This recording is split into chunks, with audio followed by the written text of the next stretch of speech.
Order! Order, I say!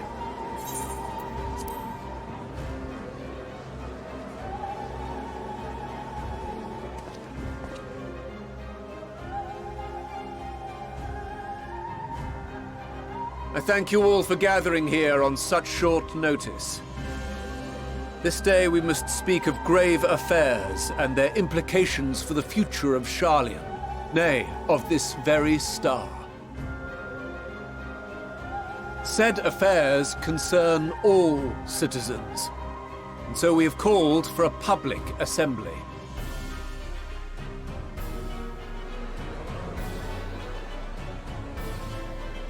You may have heard rumors of the Talopheroi and the havoc these madmen wreak abroad.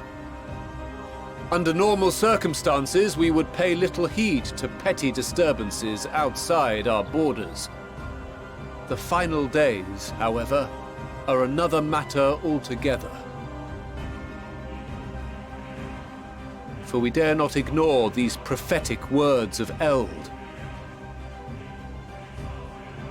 The Endbearers will come, ushering chaos and calamity. The final days descend and devour the very star.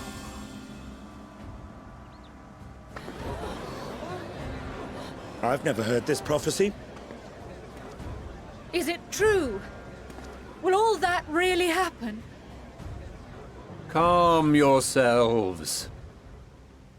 The time has come to speak of the Forum's most sacred duties.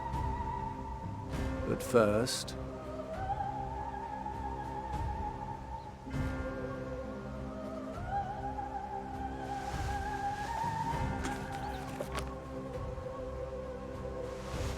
Give voice to the voiceless. Let bindings be unbound. By unanimous decree, I declare the enchantment broken.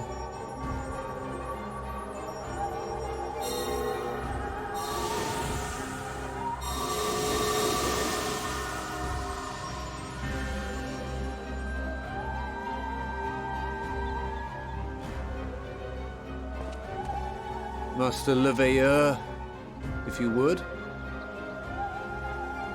Very well.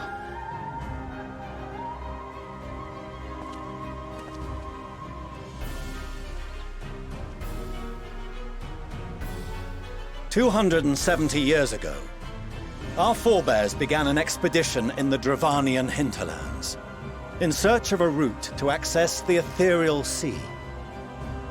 This much is public knowledge.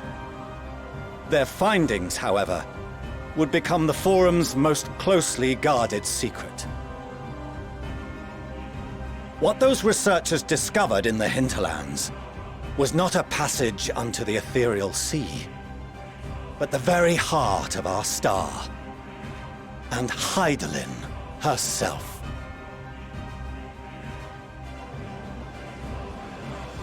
She spoke to them of a calamity that would extinguish all life, and of a means by which we might be spared. The moon. 'Tis in truth a gargantuan vessel built to serve as sanctuary for her children and deliver them from this doom.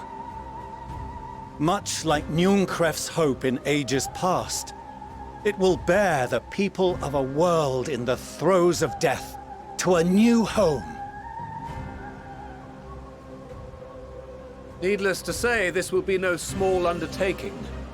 To facilitate the great work, the Forum has maintained close contact with the servants of Hydaelyn, who presently reside on the moon. Convinced that the foretold end was all but inevitable, we began amassing a wealth of knowledge, not merely for the betterment of our nation, but in preparation for the journey to come. You reveal this to us now? By the gods, how long do we have?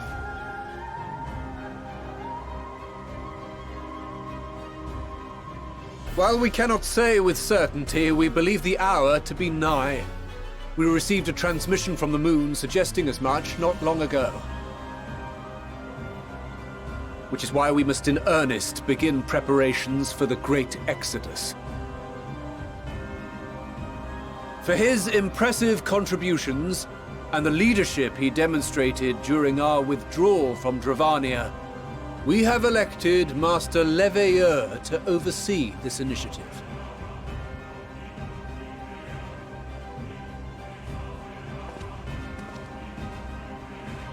Fellow scribes and scholars, my countrymen, we face a threat of unprecedented scale. We must challenge the trials before us with composure and conviction if we are to find salvation. The wisdom of Sharlayan has ever been a shining beacon in the darkness, and so it shall continue to be. It is our solemn charge to see our heritage preserved for future generations.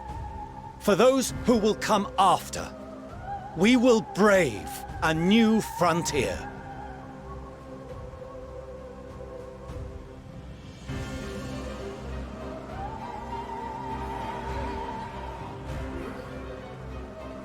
Administrative edicts will be relayed to all major institutions ere long. In the meantime, carry on with your duties. With that, I hereby call this assembly to a close.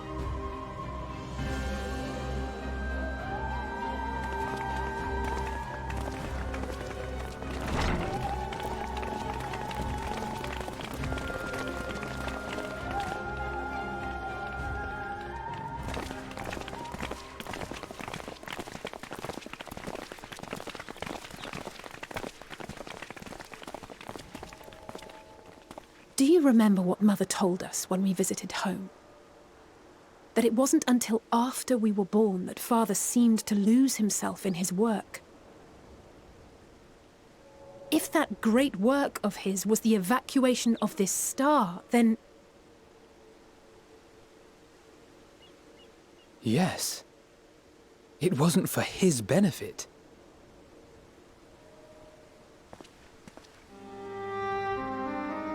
Would you mind waiting here a moment? I wish to speak with Father before we leave.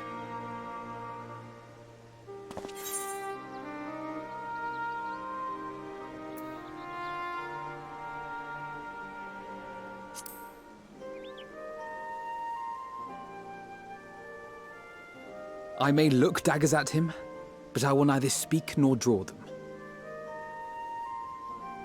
If it's all the same to you, I have a few choice words to share with Father as well.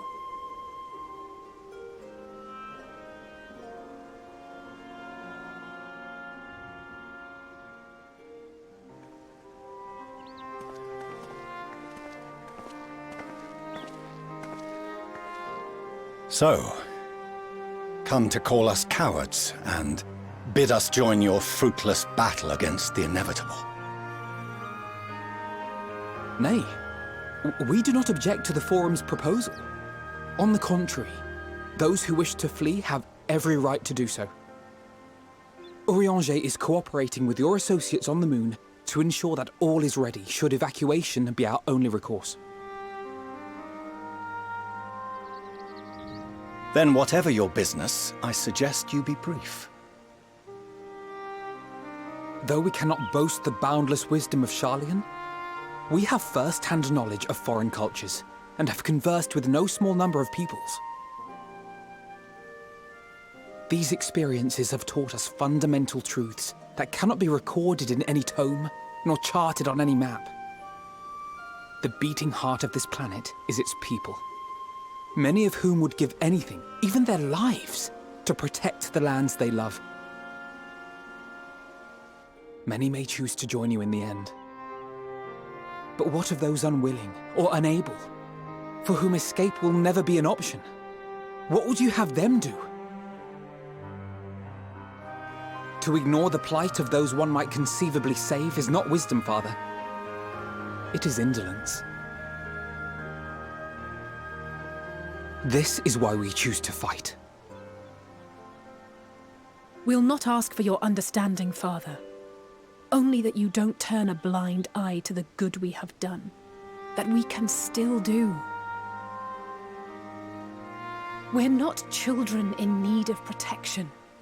Hold fast to your principles and let the world burn if it please. But we believe there is still another way. And if there is, we will find it. You see if we don't.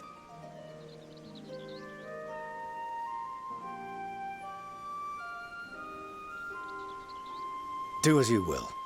Just stay out of our way.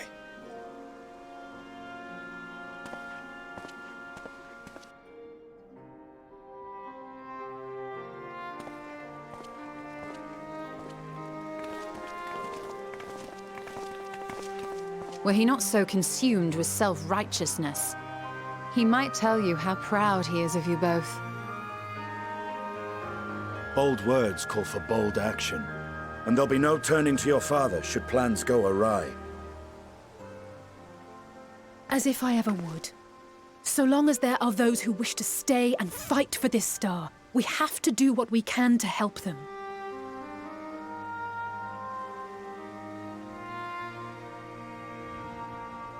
And if we're to do that, we'll need to be well rested. Wouldn't you agree? And having triumphed over what we once thought to be the source of all evil, I can think of no one in greater need of at least a dozen winks.